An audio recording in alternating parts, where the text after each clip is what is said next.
we found out that 0 equals 1. Now, that's okay. There are number systems where 0 equals 1, right? Don't you mean number loop? Number loop. Yeah. Yeah.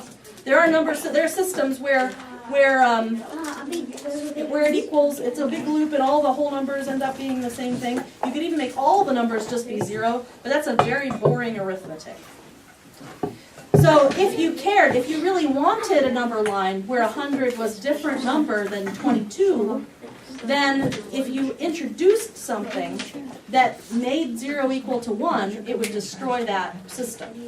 You know, it would make 22 be the same as 100, and if that bothered you, then it wouldn't be consistent. Like the idea that those were originally separate, but oh no, now actually they're not the same. It's a different system now. So you have to be careful about that. And we also have to be careful to make sure that our axioms don't actually contradict each other.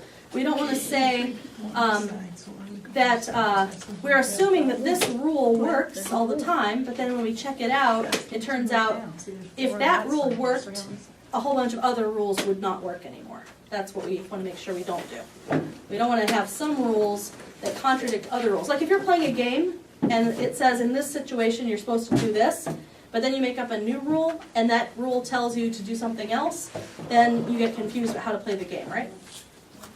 Yeah. Are we going to make up our own rules for our number system? We are, but we need to understand how number systems work first. So that's what we have to talk about today. Are we going to make up our own rules? Yes, but we have to know what it means to do that carefully. Yeah. What's a number system? That's a good question.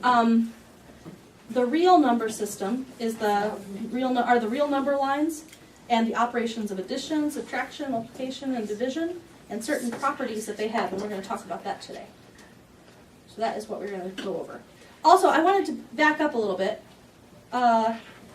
Last time, I think, in particular, we were doing a lot of pretty advanced algebra, and some of you might have felt lost at one moment or another. Is that true? Yeah. Okay, so you need to stop me when that happens, because you're not the only one. There are lots of people who might be lost, and I just forget sometimes. You know, I'm like, oh, it's easy. You know, I've done this all my life, but I forget. So you need to remind me. So stop me. If you feel like, I don't really know what that means, and sometimes it's hard to, well, I know I'm hard to stop. But if you can give me a sign, like a confused sign or something, or I can, do we want to give, what, should we make up a hand signal? I don't know, or more subtle, something like that. Okay, if you do something like that, then we'll call it confused. Okay. Or if you just want to tell me, hey, I'm confused. What are you talking about? That would be helpful, not just to you, but to other students, okay? A lot of times, and also it will help our discussion to make sure that we're being rigorous. I might also have made a mistake. It's been known to happen. And you might be confused because I'm just wrong, okay? So stop us before we do that. That would be bad. That could never happen. Did anyone do any of the optional homework? I did. I tried. tried. I did the one It was optional, so that's good. with the lockers. I wrote a computer program to do it. Uh-huh. So you found some answers? And Okay. it's in a pattern, which makes it nice. Then we'll talk afterwards about that one. So no one else did any problems? Okay. I forgot. Hey, I Dan? tried to do mine. I wanted to. Okay. I found out half of the pattern, but I didn't find out the other. Which one were you tackling? Was it the first one? Yeah. The sums of consecutive numbers? Good. So maybe we'll let that sit for another week and we'll come back to that next week. Let you stew on it a little bit more. And I can talk to those who got some results at the end of today. Yeah? Or if you're confused, you could put help on a paper. You could put help. And if you actually are interested, like you tried it but you didn't really get an answer, but you'd like to talk about it together, then that's something we can do. But let's give it another week. Yeah? I found the number on this, and I found this number. Yeah. Is that 5? No, because phi is 1.6 something, right? 1.8. 1.6 something is phi. Square root of 5 divided by 2 is 5. Yeah, so that's not it. Then what's 5 plus sin? 1. Square root of 5 plus Where 1 is is sin? That's a hyperbolic sine function. I'm sure that Whoa, answers whoa, whoa, whoa. all of your What's the questions. hyperbolic We are not talking about the sine hyperbolic. Well, those of you who were with us in the spring remember the sine function, right? No. No. If you weren't with us in the spring, then you don't know about it. But remember we talked about the unit circle and sine and cosine and y's and x's? Yes. Hyperbolic sine is similar to sine, except it's a little bit different. Hyperbolic? Hyperbolic, you got What it. is hyperbolic?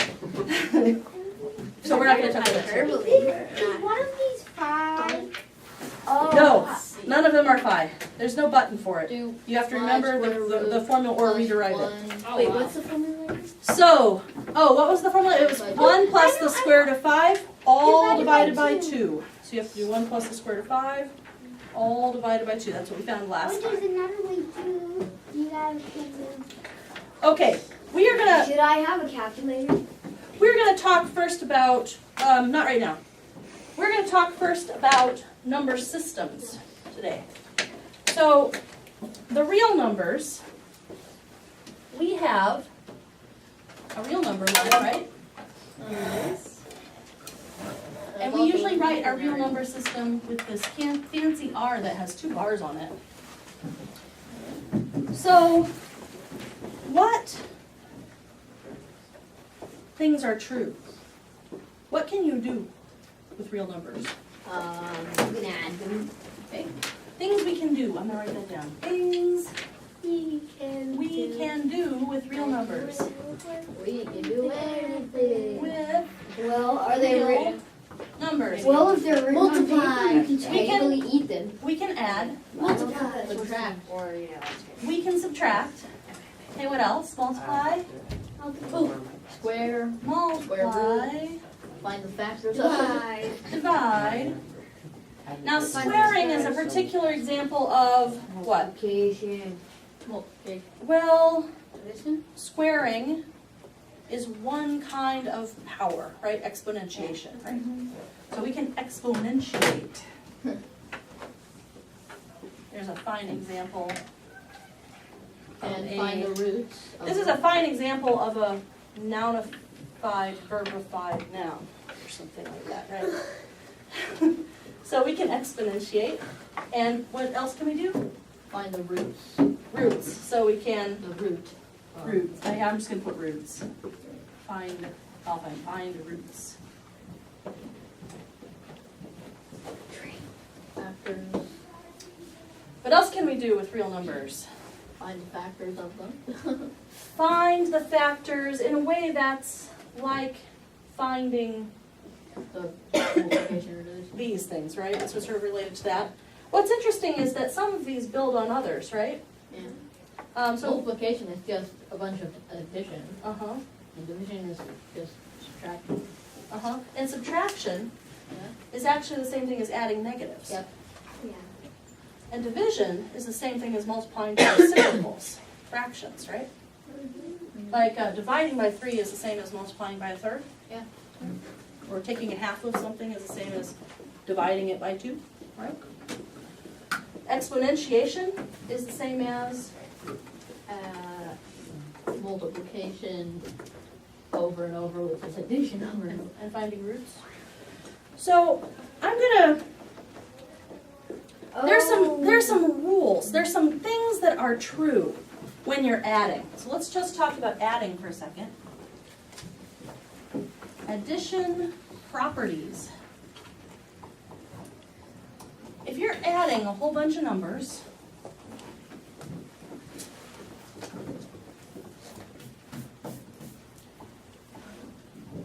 what are some things that you can do with the numbers? Yeah. You could, put something in parentheses. We could put some of them in parentheses. We totally could. So we could have a situation. But why would you? If you have only addition, you no need to put stuff in parentheses, right? But there's a Maybe it's reason to. easier. Sometimes, well, let me give you an example. Let me give a harder example. Okay. So for example, let's do this one. 314 plus 562 plus 38 equals. Now, can anyone tell me a good reason why I might want to write this this way? Why might you want to do that? Because. Grace? Because you can add the 38 and the 62 to get 100. And then An even 100 here, right? Yeah, and then that makes 600. So, does it make any difference what answer we get? Which No, one we it's get? 914 anyway. So. Right? Yeah. But normally, has anyone heard of the order of operations? Yes. PEMDAS. PEMDAS or whatever, yeah. That is a set of rules for how you have to do every calculation. Yeah. It tells you, it's actually really obnoxious. It tells you, you must start at the left and look for, first, the parentheses, right? Yep. Then the exponents. Then the multiplication and division, left to right. Then addition and subtraction, left to right. And if you don't do that, it messes up, right? Yeah. But the thing is that these are the properties of addition are things that allow you to not do PEMDAS. In other words, I can move parentheses. I'm allowed to do the end part before the beginning part. Yeah. In parentheses, say you've got something in parentheses, like, do you have to go from, do the order of operations inside parentheses? Like Yes, you if do. you've got exponents and addition in parentheses, you gotta do the exponents. Or if you have parentheses inside the parentheses, you have to do that first inside the parentheses. Yes. How many levels of parentheses do you have on an average calculator? On an average calculation, No, on an average calculator. oh, you can have as many. Well, you mean how many can it handle doing? Well, You depends on the test size that. of the calculator. It depends on how sophisticated the calculator is. You check. Yeah. It's impossible to do either of those problems without positive or negative signs on them. Because couldn't the 314 be negative 314? Oh, it sure could. But right now, I'm just writing it this way. If you've written it that way, Well, it just kind of defaults to error. positive unless you've written a negative sign, right? Yeah, a negative sign is fine. No, wait, but how do we know that no negative sign means positive? Wouldn't if that was true, then wouldn't no positive sign mean negative? No. We default when we're writing things, if it doesn't have a symbol in front of it, we assume it's positive. Why? But why? Because We kind of just do. Because I we think it's a usually- convention. It's not. It isn't something that's mathematically has a The one mathematical on the right is reason. always cold and the one on the left is always hot. Exactly. It's a convention. You mean why don't we always have to spell out if it's positive or if it's negative? Well, I in- guess, I think it defaults because we usually, not always, but we generally use positive numbers more than And we just negative. use subtraction to add negative, which can get very confusing. Right, and we're going to come back to that point about subtracting. So what other, this property, does anyone remember the name of the, hey, I can move parentheses around property? Yes, the associative property. it is. It's the associative property. That's the, I hey, like the, it's hey, I the can move, associative property of addition. I like the, hey, I can move the parentheses around if I want to property better. You like that better? Yeah, it's the associative property because they can move the parentheses and associate with somebody else. You got it. The numbers are associating over here instead of You associating. can put as many parentheses as you want, even if Nice. it's redundant. Yes? Okay. Let's think of another property besides the associative property. What's another rule that allows us to violate the order of operations, which makes us always go from left to right and always do the parentheses first and always blah, blah, blah, blah. What's another property that lets us get out of order of operations? Yeah. Distributive property? Yes. Distributive property. I knew We are what it gonna was, save- but I just wrote it We're down. going to save that one Mhm. because the thing about the distributive property is it's not just You don't addition, believe me. it's also multiplication. So I'm going to Yeah, have like, to, I'm going there's to write a- that up here. Yeah, like there's an associative property of multiplication. There is. And it would look like, what? Someone give me an example of what the associative property would look like? 1 Three times times- 2 1 times 2 times 3. times 3 Times equals, 57. what would the associative property do to that? It could be 1 Two. times 2 times 3. Or 1 times 2 times 3. 4, 3. So that would be the associative property Two. Or of it could be multiplication. 2 Or times 3 1 times 1 times. times 2. Property of multiplication. Piece of paper. Now, can anyone tell me a different property besides the associative property of addition? Distributive property. We're gonna come back to that though. Different one. Yeah. Commutative property? Commutative property. So give me an example of the commutative property. I get my properties confused, so I don't know. Okay. Yeah. Isn't it like 1? Isn't it like 1 plus 2 equals 2 plus 1? It is. The commutative property of addition is also known as the, hey, I can move things around however I want Yeah, I can and change do them the in order. whatever order I want Yeah, property. like the associative, but. It's a little different. And the reason this is important is I'm going to show you probably today an example of a system where this property doesn't hold, but this one does. Yeah. So they're not the same because you can have this one without having that one. So that's why that one is. And guess what? In addition to a commutative property of addition, Multiplication? Yep. Yep. aha. Now let me give this one 3 times 2 because one is sort of special. Okay, so the same thing, commutative property of multiplication. Now, I have a question. What about subtraction? Is subtraction commutative? No. No. Well, Is that cool? No. How about division? No. That one good? No. So, the commutative property, we don't speak about subtraction and division having properties like this when we're being formal with algebra. We actually don't have a system that has subtraction at all.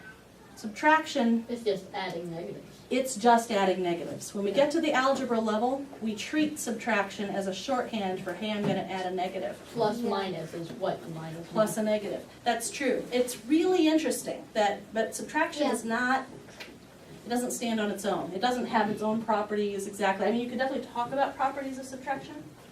Let's talk about the associative property.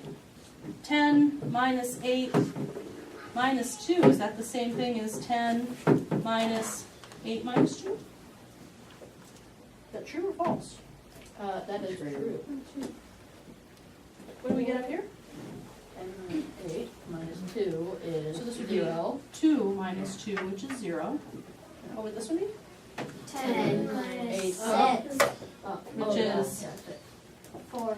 So it totally doesn't work. The associative property does not apply to subtraction or division.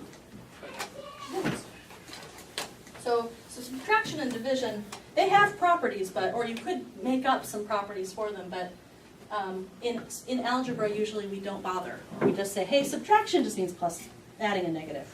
We're good. What are some other properties besides associative property and commutative property? Those are probably the harder ones. There's some easier properties.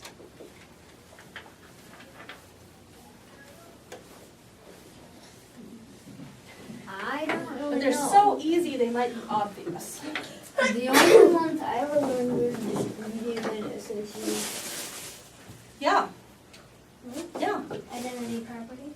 Identity property. I knew that one. So the identity 1 times 1. property No. of addition, and actually we sort of need, even to talk about the identity property, we have to talk about the identity element. Which number doesn't do anything in addition? 0. 0. So the identity property of addition says, hey, any number plus 0 is, Itself. 0. okay, X. it's, yeah, it's itself. So that's interesting, right? Then there's also the identity Times 1 is itself. property of multiplication. Yeah. And what is the identity element of multiplication? 1. Yes. Oh, X no. times 1 equals. I know. And this is an interesting one because, so x times 1 equals x. Identity means, hey, it leaves its identity alone, right? That's the element that doesn't mess up the other number. But there is an element in multiplication, there is a number in multiplication that totally messes up the other number. Zero. Zero. Yeah. Zero property of multiplication. That's right. So the zero property of multiplication is a separate thing. And we're going to come back to that. Yay. But that's not an identity. It's sort of an anti-identity. It's an I will annihilate your identity property, right? It's an identity, zero is an identity thief. It is. It's totally an identity thief. Who knows what the other number was? Bam, it's gone. Slurps it up. It's bad. There's another property besides identity property, and that is actually something that you can see in here. Two of these numbers can be combined using another property. Yeah? The inverse property of addition. Inverse property of addition, which says what? If I, 1 equals 1 plus 2. Now that's No. commutative. it's 8 plus negative 8 equals 0. Yeah, that's the inverse property of addition. It says every number in the number system has an inverse that when it gets added to itself, it makes Zero. which is the identity element. That's the important thing about it. Now what about inverse? Who can give me an example of the inverse property for multiplication? Well, I'm just going to put times because I'm tired of that random multiplication now. well, it would be a fraction, it'd be 1x of, 1x. Give me a specific example of numbers. like, if it was 8, it'd be 1/8. 1/8 times 8 equals 1. 1. Is this the inverse property for this? What about 5/4? Does 5/4 have an inverse? 4/5.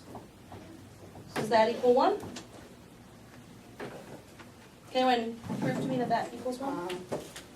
Or explain one way to tell that it equals 1? Yeah? They would cross cancel. You could cross cancel. Or we could, if we multiplied straight across the top and straight across the bottom, what would we get? Calculator. 20 The is. calculator says it's correct. Calculator thinks so it's good enough. Okay, well we have 3 reasons for thinking maybe it's true. All right, so let's get down to, I'm going to pass something out in the distributive property. Let's actually come back to that one because that one was Luca's favorite. Luca, can you give me an example of this distributive property, what it would look like? The distributive property? Give me an example of numbers that shows it. We'll say parentheses, you want addition or multiplication? That is the question. So you make it up and then we'll talk about it. So let me see. An example with number. Yeah, with numbers. That's hard to come up with, right? Just an example out of the blue. 3 times 4. Okay, so 3 times 4, is that in parentheses? Yes. Okay, Then another open parenthesis. uh-huh. 5 times 2. Okay, Now that would mean that you multiply the 3 by 5, the 3 by 2, the 4 by 5, and the 4 by 2. see that seems good, right? Okay. It's not but gonna be maybe right, though. wrong. Yeah, let's figure out why. It's gonna turn out not to be correct, but let's see why. What's 3 times 4? 12. And what is 5 times 2? 10. So whatever this is, it should be equal still to 120, right? So let's do it the other way. What's 3 times 5? 15. And what's 3 times 2? 6. And what's 4 times 5? 20. And what is 4 times 2? And is that going to be the same thing as 120? No. Sadly, no. Just these two are 120 already, right? So that doesn't work. which is interesting, right? It was what Can I is give a it? working example? Yeah, what is it? Can we fix Luca's example to make Yeah, it a just working one? remove the two parentheses on the start and remove the 3 times, and then, Well, let me do this. So what can we do to fix this example? remove the parentheses that divide those, and, Well, I see. Are you trying to make it a simpler problem? well, Tell me what to write, Shlomo. I'll start over. Wait, so the 5, and then open parentheses, 7 times 2. 7 times 2, Yeah. like this? Yeah. Okay, let's check this one out and see if this is right. So 5 times, what's 7 times 2? 14. Okay, now let's try out the distributive property, 5 times 7, which is what? 5 5 times 7 is 35, 5, times 5 times 2, which is 10. 10. 350. 350. Is 5 times 14 the same as 350? No. What is it? If I have this, I'll get 7, right? And if I double this, I'll get 10. So I can tell this is 70, right? That's the halving and doubling trick. Just useful. So that's 70. So this isn't right either. This is also not correct. Yeah. 5 times 7.2 is not equal to 15. That's the times 2, not 0.2. Say that again. 5 times 7.2 is It's not 7.2, it's 7 times 2. The dot means. This is not a, I was trying to write this out. The dot isn't low, the dot is in the middle. And in algebra, we usually write multiplication as a dot instead of like this, because this would get confused with all the x's that we're going to have running around. Yeah? So that's a times. So we're trying to do 5 times 7 times 2. So that doesn't work either. We got another candidate for what does work with the distributive property? Yeah. 3 times 57. Well, it needs to have 2 pieces in here, right? I think, but it's like 3 times 50. It's like 3 times the 2-digit number equals 3 times. Like 3 times 57 is 3 times 50 plus 3 times 7. So we should write that 57 as broken up, right?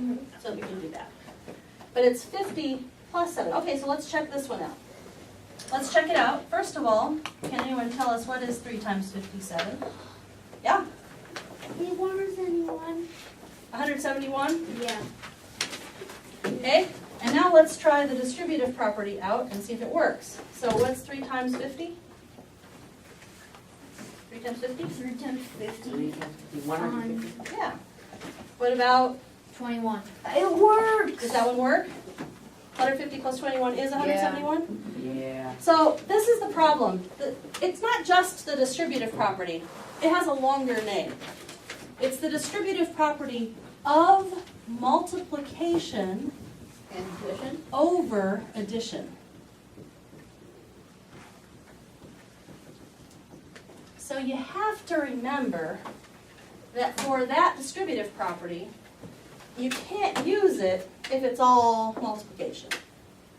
It's only if this is multiplication and that's addition.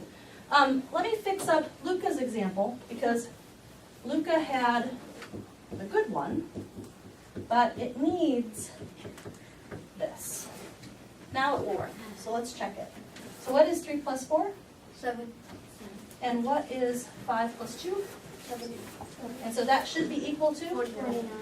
And now let's check out if it really works. We're going to do the rainbow stuff. 3 times 5 is? 3 times 2 is? 6. 4 times 5 is? 4 times 2 is? And let's see if this works.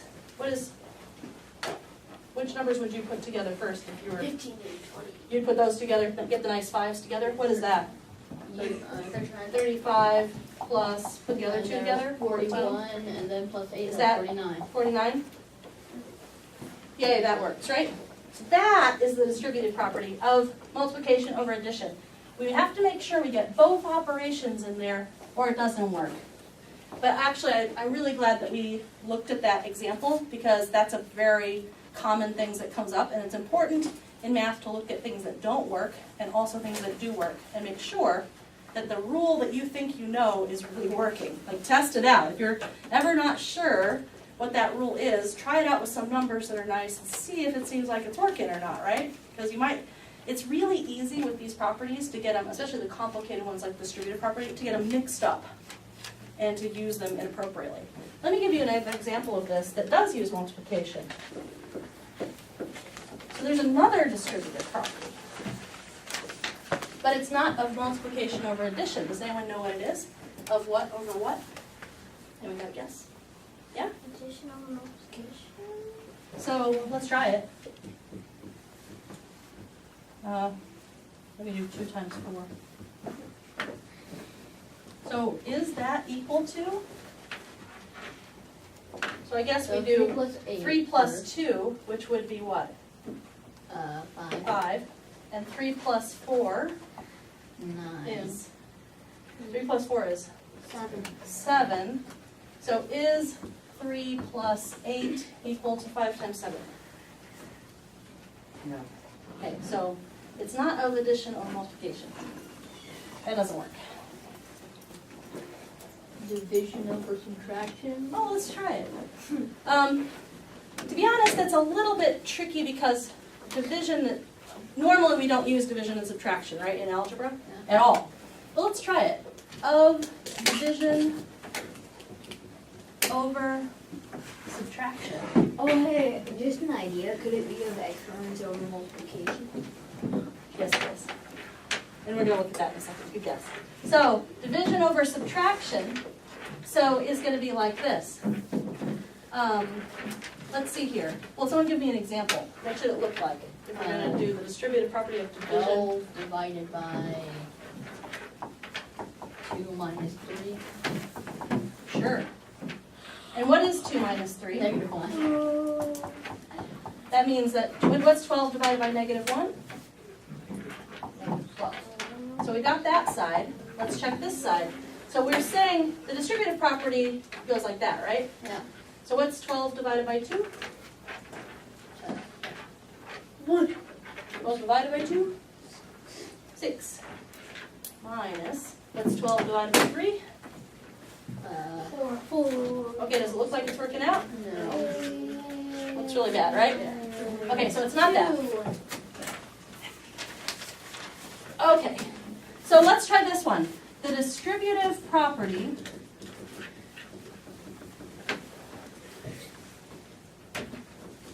of exponentiation over multiplication.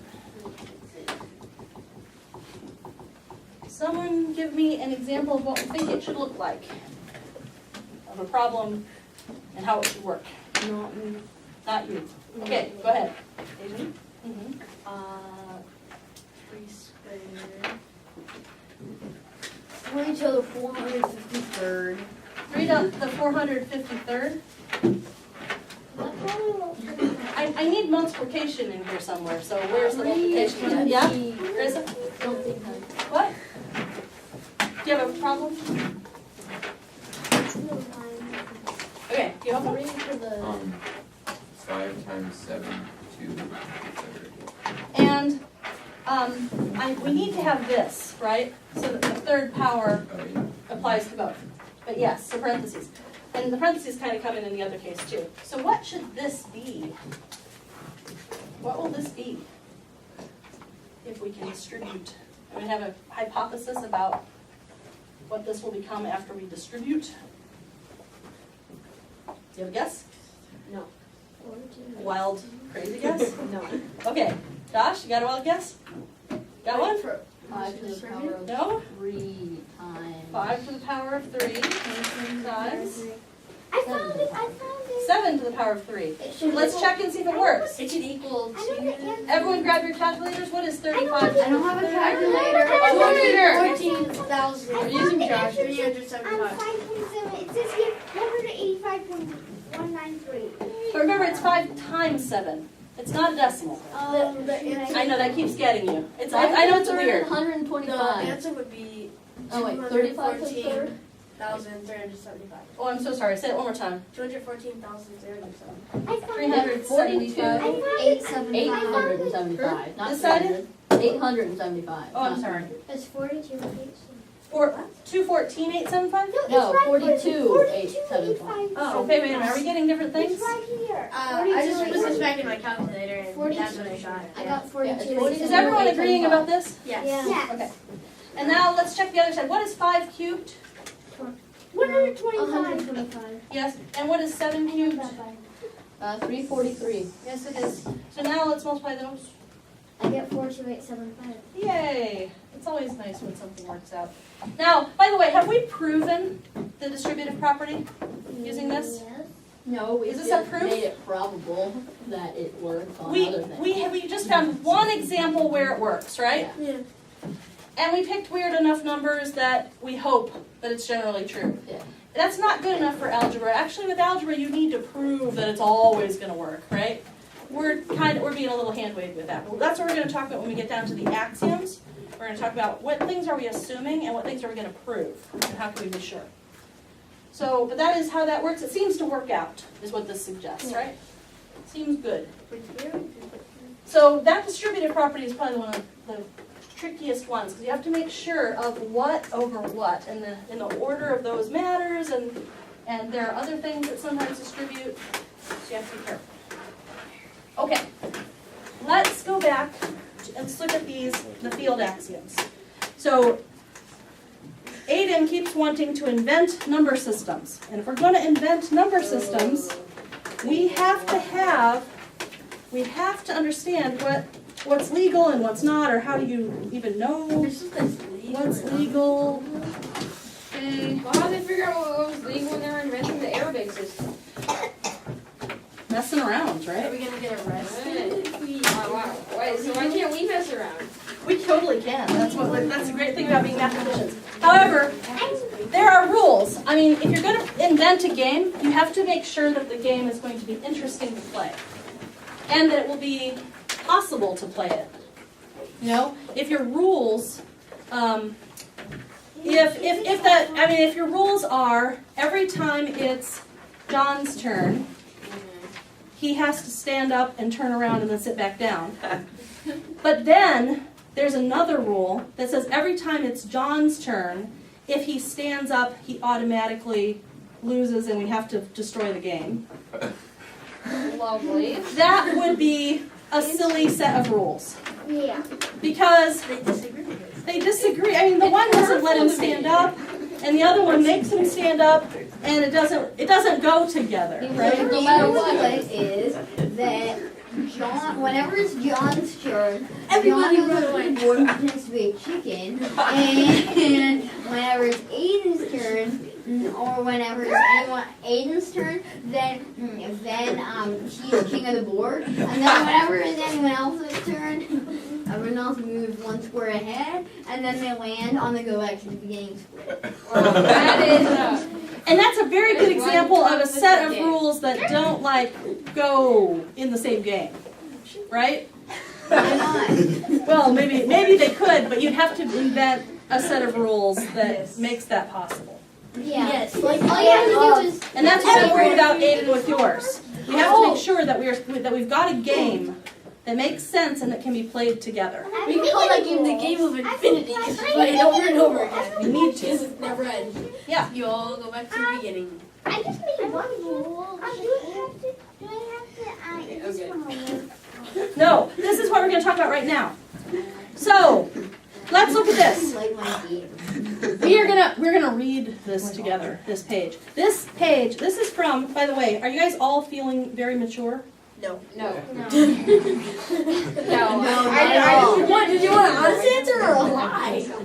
Well, you're gonna need some maturity. This is a page from a sophomore level college class for math majors. Lovely. Right. Sounds fun. It's a class that if you take a math major or if you take math classes, it's called Introduction to Proofs usually. Yes. Are we supposed to understand this? We are going to understand this in a minute. Okay. We're going to read it. Now, who would like to try to read the words in the first sentence? The definition of There you go. Go ahead, John. Carry on. the Chicken man. The definition of a complete ordered. He might not be able to stop the laughing long enough. Okay. The definition of a complete ordered field is here in the next 3 definitions.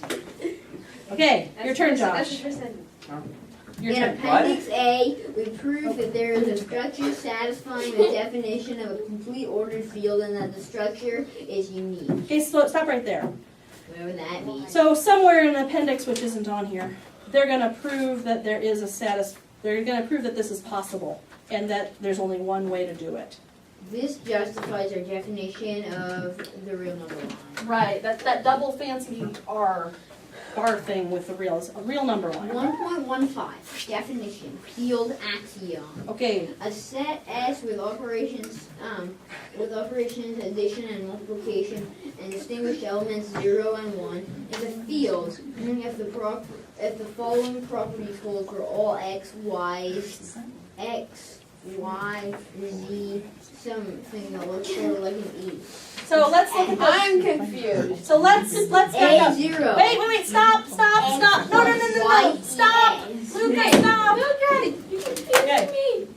All right, let's talk about this one first of all. There's a weirdo symbol here. Yeah? It looks like an Little E. sign looks a little like an E, except it's got this curly thing on it. We don't like it. No, we do. We love that. No, That's we don't new. like it. We kick him It out means- of math. It means We you kick him out can of say the it. world of math. You can say it as is in, or you can read it as is an element of. Let's do is in. That sounds shorter. It is shorter, and it means Now we got something. West Side Giraffe. So S. So first of all, let's take a set S with operations addition and multiplication. So first of all, let's talk about what is a set. What's a set? A group of numbers? Yes, it's a collection of numbers. Well, it could be not numbers. Or not numbers. Could have a Well- set that well contains all sets that don't- Said, actually, and we're going to talk about some operations with not numbers here pretty soon, where we can still multiply them, but they're not numbers. Yes, What are not numbers? we're actually going to do braid numbers, but things that are not numbers is what I meant to say. So we have a set which might be numbers, or it might be of other things, but in our case, by the way, for R, what is the set? What numbers are allowed to play in real number land? Everything from negative, going from 0 and on, and 0 backwards towards the negatives. So these, and we usually write this. X can get out of here. Is it only? Is this set? Is this only have the whole numbers in it, you guys? No, it has all the decimals It and is fractions. decimals and fractions. Numbers. Wait just a second. Okay, Reza.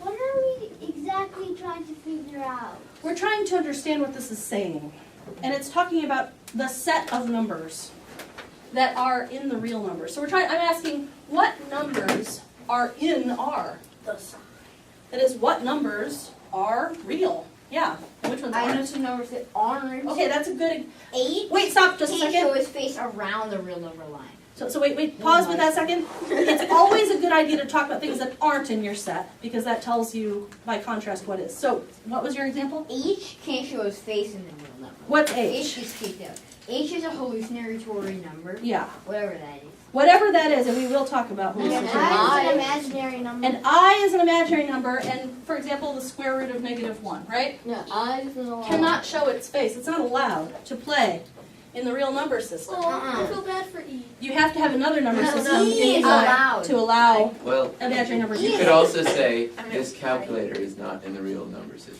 That is so true, because it's not a number. It isn't it in real numbers on it. Right, A and actually, people are not real numbers either, are they? No, I'm not a number. Wait, unless So none of that. everybody makes like a giant. They're not, so in other words, you're not allowed to add people in the real number system. It's not allowed. Can you add dessert bits?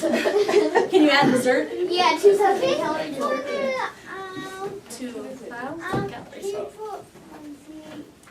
Can you find the number line?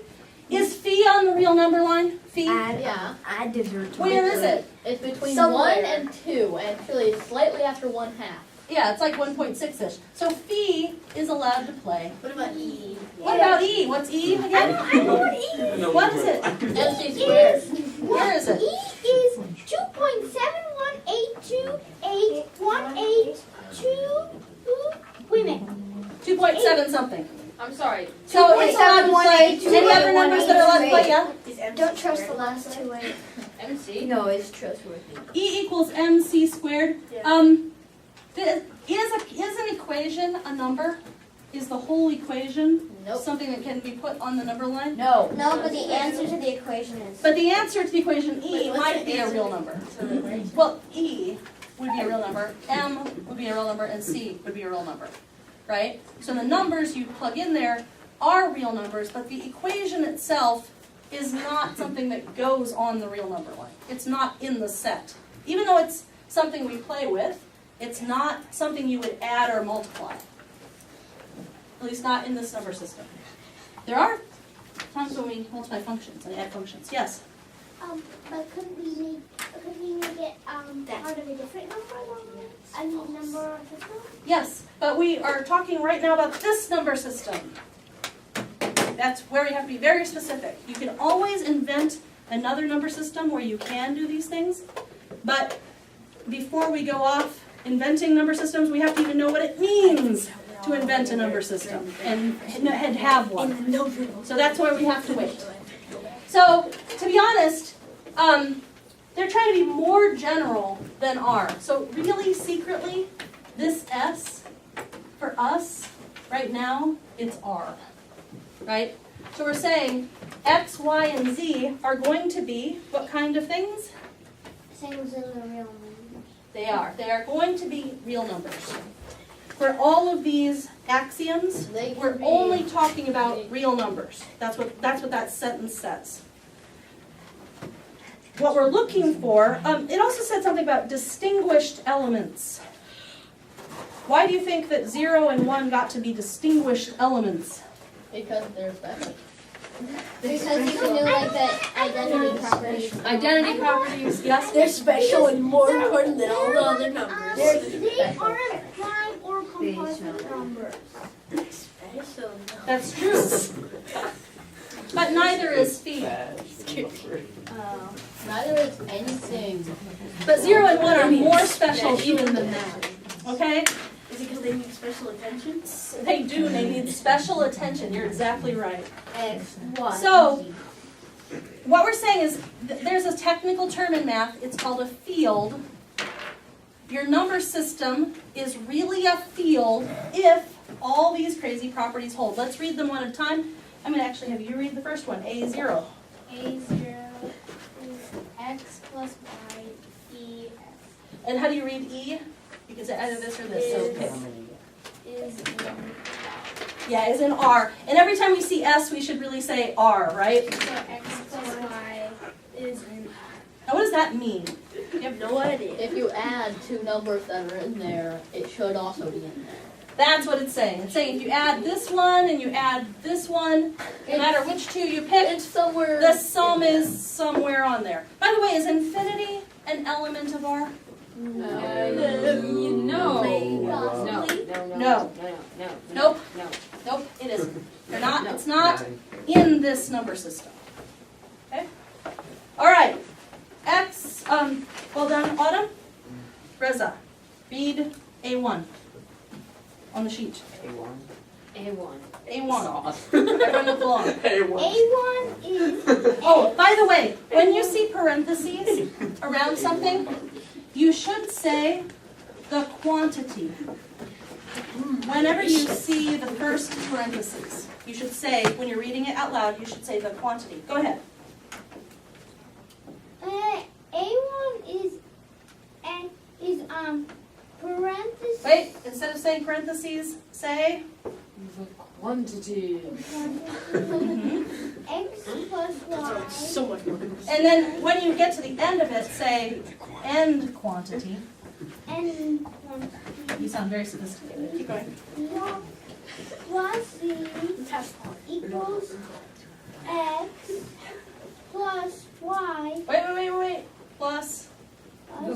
quantity. Y plus the n quantity. Well done. So, what in the world was that? The That's associated basically property saying addition. It is. It's the associative properties addition. It's pencil. Your turn to read. Go ahead. Yes, Ada. Read. Number 82. A2. A2 so. X plus y equals y plus x. What is that?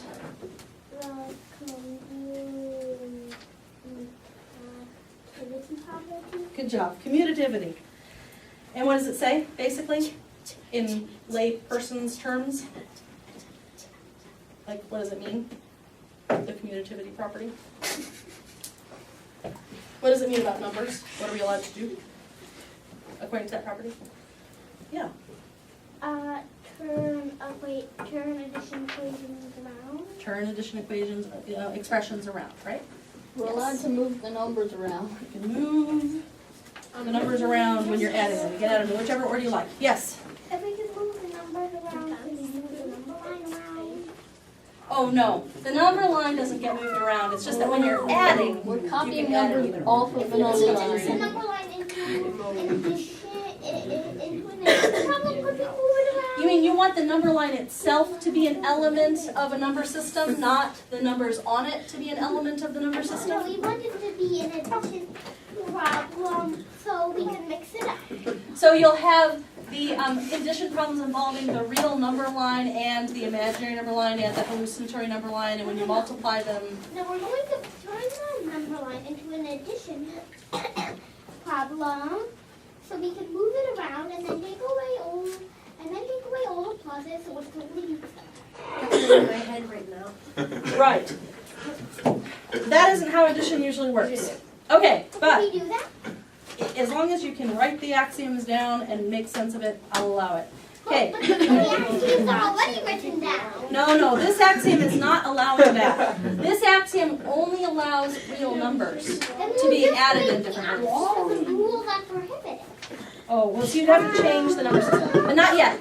We're going to change the number system later. Right now, we're just trying to understand. I know. We're just trying to understand what this Once again, I'm thinking Wally. set of activities means. Okay, Where did Wally come in? your turn. Yes, agent. Wait, his turn to read. All right, agent, read A3, please. X plus 0 equals X. That says 0. And what is that? 0 property. No, Oh yeah, identity property. it's the identity property. of Identity theft. addition. Oh. No, Shlomo. it's Not not. identity. It's not identity. Shlomo, read A4, please. Given x, there is a y such that x plus y equals 0. What does that mean? Inverse. Yep, it's the inverse property, and what does it mean? It means that 8 plus negative 8 equals 0. Right. And 9 plus negative 9 equals 0. And even better than that, it means that any real number has an inverse Yeah. that will work like that. Do you have a question? Yep. But shouldn't we understand the axioms to allow us to mix up the number line and turn it into a number line? Not yet. Not yet. Because first we have to understand what's familiar, then we'll understand what's not familiar. But first can we understand the axioms on how to turn a number line into an addition problem? We will have to, well, first of all, you're going to have to invent that. And second of all, we will talk about number loops because that's called modular arithmetic, and that is a field. Grace. So none of these prohibit turning the number line into an addition Grace. problem? Go ahead and read M0. M0. X times y is in R. Is in R. What does that mean? That means if I multiply x and y, the product will be on the number. By the way, if we divide any two numbers, will it be in R? No. No. Which is an example of It's not some divided by two numbers that divide and the answer is not a real number. Yeah? They have to be removed. But we finished the. Wait, I'm gonna ask a question. I will ask a question. I want to answer that question first. Yes? I'm pretty sure that 3 divided by 0. 3 divided by 0 is not a real number, right? It's infinity. Maybe, but it's not in this number system. The answer to that isn't even a thing. Same thing as 2 divided by 0. By the way, we haven't defined subtraction and division at all here. Subtraction literally doesn't exist. Whenever we see subtraction, Well, that's. we are going to interpret it like that. And if we ever were to write down something like division, we are not going to write it like that. We're going to always write this. We do 10 divided by 2. We would write that as 10 times a half. So we won't even write subtraction and division. We will, if we see such a thing, we interpret it as adding or multiplying by the inverse of that element. Yeah. Which one of us? Oh. You guys want to wrestle? No. Go ahead, Aiden, and then we'll go to. We've already finished the addition axiom, and none of them said that we couldn't put them on the addition problem. Yeah, if it's not in the axioms, you're not allowed to do it. It's worse than that. The axioms don't just tell you what is allowed. They tell you nothing else is allowed except these things. You can't do anything else other than these things. Subtraction and division don't even exist here. They don't exist unless, but you have to interpret them as meaning shorthand for something using these rules. Same thing for exponentiation. You have to interpret it as shorthand meaning these rules. Yes? Could I put an A5 on my paper? I want to put A1. Yeah. Yes, but not right. Yeah, and you could write it down right now while we're thinking, but that's exactly what I want you to do when you're inventing your own number system. Your turn. Can you do 0 divided by 0? Can you do 0 divided by 0? Is that a real number? No. No, because it would be interpreted as this. And is this, well, we're going to get to that. That's another number. Right, it's not allowed. Okay, so let's carry on. We did closure. Luca, read.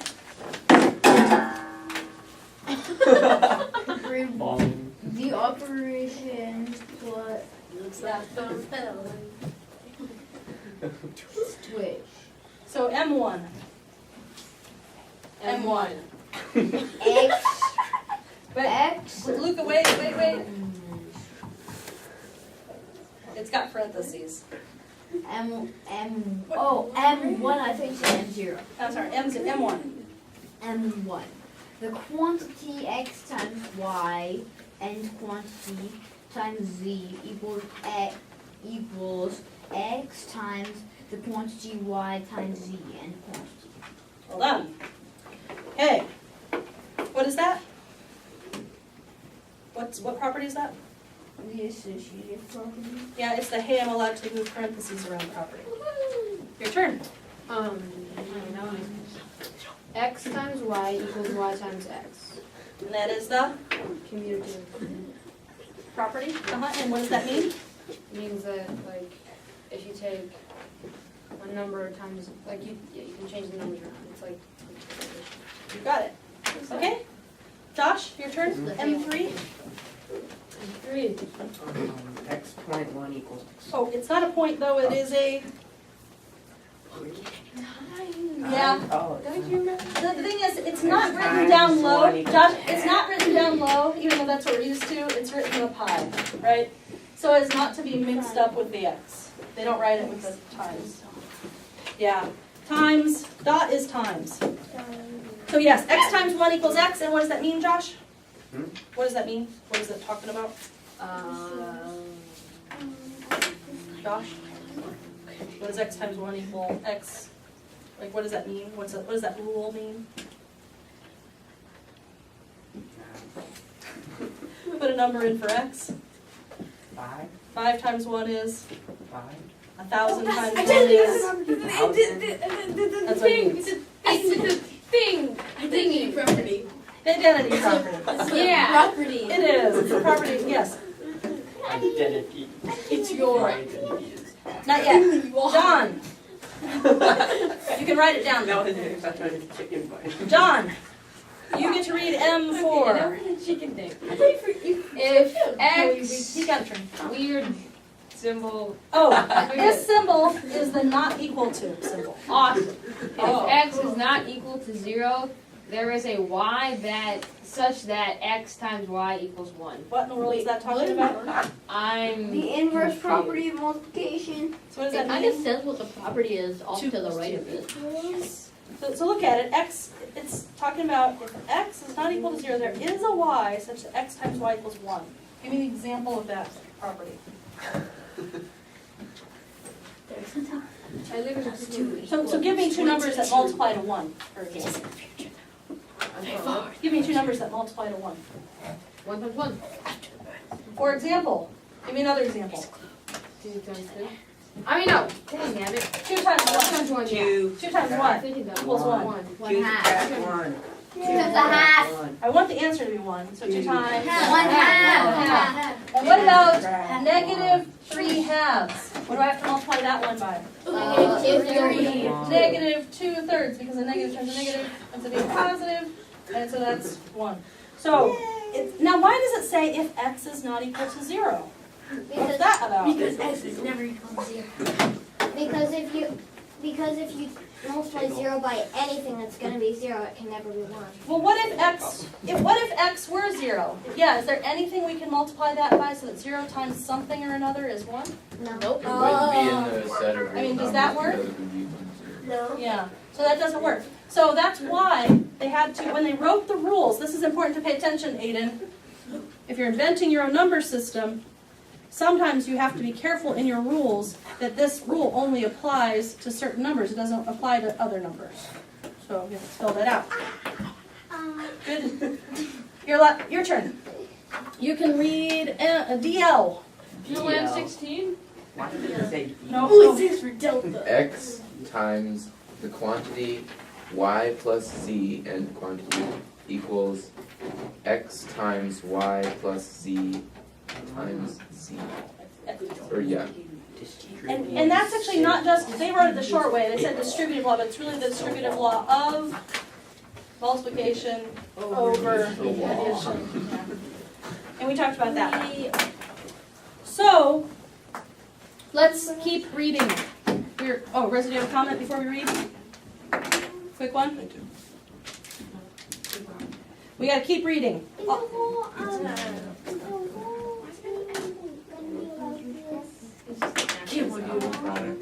almost done. Now, actually, I'm gonna skip this. Is it your paper? Yeah, it's Allison. Yum, yum. So, let's talk. We're almost done. I need your attention up here.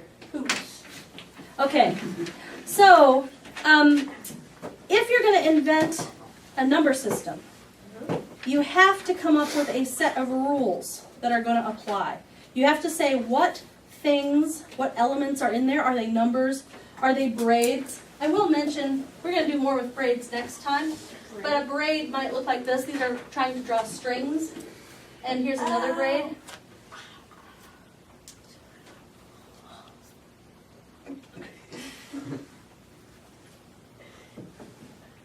This is another braid. That's a braid. These are all 3-string braids.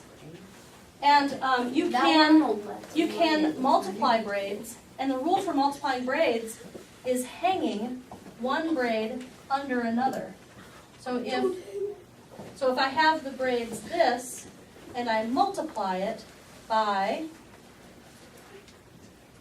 this, what that means to do is to hang this one under that one. We're going to play with those more later, next time. But the point is that then sometimes after you hang it, can you guys see that this might untangle? That you can lift this up? It's easier if you have real life strings. But sometimes this will actually end up being equal to the identity one. They like to move. The point is that sometimes the order in which you hang the strings under each other matters. So braids will not have the commutative property. They'll have other properties, and we'll look at that another time. But so sometimes you don't use all these properties for some systems. Other systems, you use more than this. You add more properties. So you have to, whenever you're going to invent a number system, you have to say what kinds of objects are we going to be working with, and what are the combining operations that allow you to take two of them and combine them together, and how does that work? You have to come up with a list of the rules. Yeah? Two things. One, you can't have live braids. And then two, Probably true. Although DNA is often kind of at least It's a tangled up. twisted ladder thing. It is. yeah. So- Twisted with What's a number? it. The real number system is an example of a number system. This is a number system is a set of numbers and rules. Is there many number systems? There are many. This is just one. What's another one? The braids. But we'll get into other examples, like modular arithmetic is another number system. This is another number system. There is also a system that's not a, well, it's not really a number system, but there is a system of motions that you can take squares and flip them around and use properties to talk about them. So those are all different kinds of systems, not necessarily numbers, but number systems and other kinds of systems. Mathematical systems.